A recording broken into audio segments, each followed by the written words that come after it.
Ambassador Zethrix of the Korthani Empire had seen many things during his 3 centuries of diplomatic service. He had witnessed the glass cities of Vega Prime melt under plasma bombardment, negotiated peace between species that communicated through pheromones and electromagnetic pulses, and once even survived a dinner party hosted by the carnivorous blade dancers of Proxima 7. But nothing, absolutely nothing, had prepared him for the sight before him. The human child couldn't have been more than 6 cycles old by galactic standard measurements.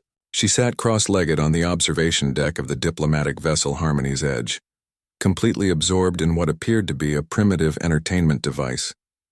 Her small fingers moved with lightning precision across its surface, and occasionally, she would emit sharp barks of what the translation matrix identified as laughter. "Fascinating," murmured Dr. Keyleth, the expedition's xenobiologist.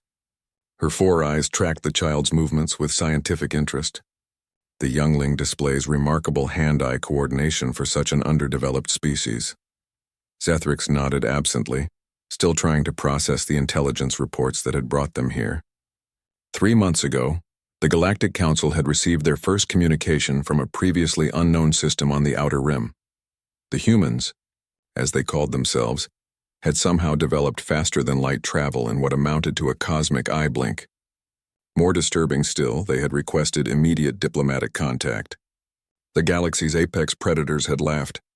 The Korthani, with their razor-sharp exoskeletons and tactical genius, had dismissed humanity as soft mammals with delusions of grandeur. The silicon-based Nexari, whose crystalline forms could withstand the pressure of gas giants, had sneered at humanity's fragile, carbon-based weaknesses. Even the energy beings of the Void Collective had expressed amusement at these primitive matter-bound creatures. But then the reports started coming in. Humanity's first contact ship hadn't arrived alone. They had brought their children. "Ambassador," called Captain Vex from across the deck, her tentacles writhing with barely contained anxiety. "The human delegation is ready to begin negotiations."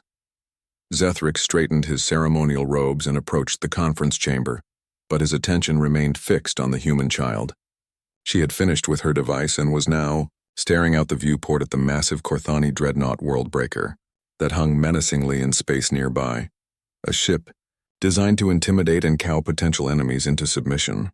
The child pressed her small hand against the transparent aluminum and whispered something that made the translation matrix stutter. "Pretty spaceship. I bet it goes really fast." Dr. Keyleth's scales rippled with confusion. The youngling shows no fear response whatsoever. "This is unprecedented." The negotiation chamber buzzed with nervous energy as representatives from 12 different species took their positions. At the center of it all sat the human delegation, 5 adults who looked remarkably unremarkable, and 3 children who seemed more interested in the geometric patterns on the walls than the galaxy-shaping discussion about to unfold. "Honored delegates," began Zethrix, his voice carrying the authority of an empire that spanned 400 star systems. "We welcome humanity to the galactic community. However, we must address certain irregularities in your approach to first contact." The lead human negotiator, who had introduced herself as Dr. Sarah Chen, smiled with an expression that somehow managed to be both warm and predatory. "Please elaborate." "You brought younglings to a military vessel," interjected War Prime Thex of the Blade Dancers, his 4 arms gesturing aggressively. "This is either supreme foolishness or an insult beyond measure." Dr. Chen's smile never wavered. "Actually, it's neither. It's a demonstration." Before anyone could respond, alarms began blaring throughout the ship. Emergency lights bathed the chamber in crimson as Captain Vex's voice crackled over the intercom. "We have a code black situation. Unknown vessels are decloaking off our starboard bow. Configuration matches the Devourer fleet." The temperature in the room seemed to drop several degrees. The Devourers were the stuff of galactic nightmares, a nomadic species that consumed entire worlds, leaving nothing but stripped metal and silence in their wake. They recognized no authority, honored no treaties, and showed mercy to no one. "How many ships?" Zethrix demanded, his diplomatic composure cracking. 17. "No, 23. The count keeps rising. At least 40 vessels and still decloaking." Panic rippled through the delegates. Even the most battle-hardened species knew that a devourer fleet of this size could crack a planet's crust within hours. They were outnumbered, outgunned, and light years from the nearest military support. But the human children didn't seem concerned at all. 8-year-old Marcus had abandoned his coloring pad and was now standing at the tactical display, studying the enemy formation with intense concentration. His younger sister Emma was sketching something in her notebook, occasionally glancing up at the defensive positions of the Allied fleet. "Dr. Chen," Zethric said urgently, "we need to evacuate the younglings immediately. If the devourers breach our defenses—" "They won't," interrupted Marcus matter-of-factly. His small finger traced patterns on the holographic display. "Their formation has a weak point here, here, and here. If Captain Vex rotates the Worldbreaker 47 degrees and fires a spread pattern at these coordinates, while the escort frigates create a false retreat toward the asteroid field, the devourers will think they have us cornered."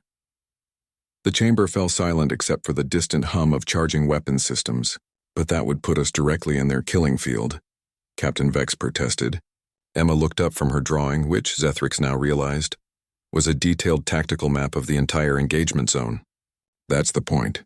They'll commit their heavy destroyers to the asteroid field pursuit, which means their rear guard will be exposed to a flanking maneuver from the science vessels hiding in the gas giant's rings."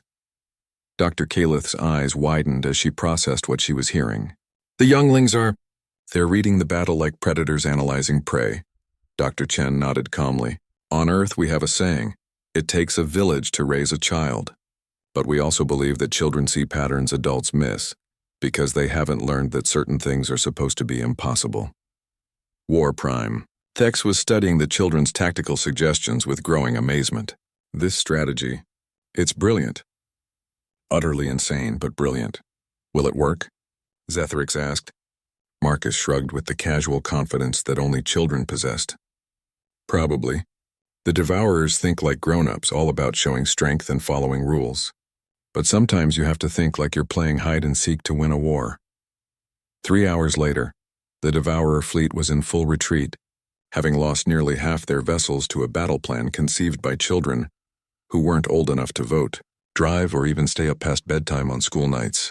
As the diplomatic vessel prepared to jump to hyperspace, Ambassador Zethric found himself standing beside Dr. Chen on the observation deck, watching the human children return to their games and drawings as if they hadn't just revolutionized military strategy. "Your species," he said slowly. "We underestimated you." Dr. Chen chuckled softly. "Ambassador, you haven't seen anything yet. Wait until you meet our teenagers." The galaxy had indeed thought it knew apex predators.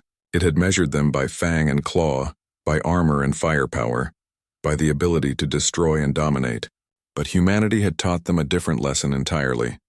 The most dangerous predator was the one that could think 3 moves ahead, see patterns where others saw chaos, and approach the impossible with the fearless curiosity of a child asking, "Why not?" As the Harmony's Edge jumped to hyperspace, carrying news of humanity's first diplomatic victory, young Emma was already sketching plans for humanity's next impossible project, a playground that could exist in zero gravity. After all, if you were going to conquer the galaxy, you might as well have fun doing it.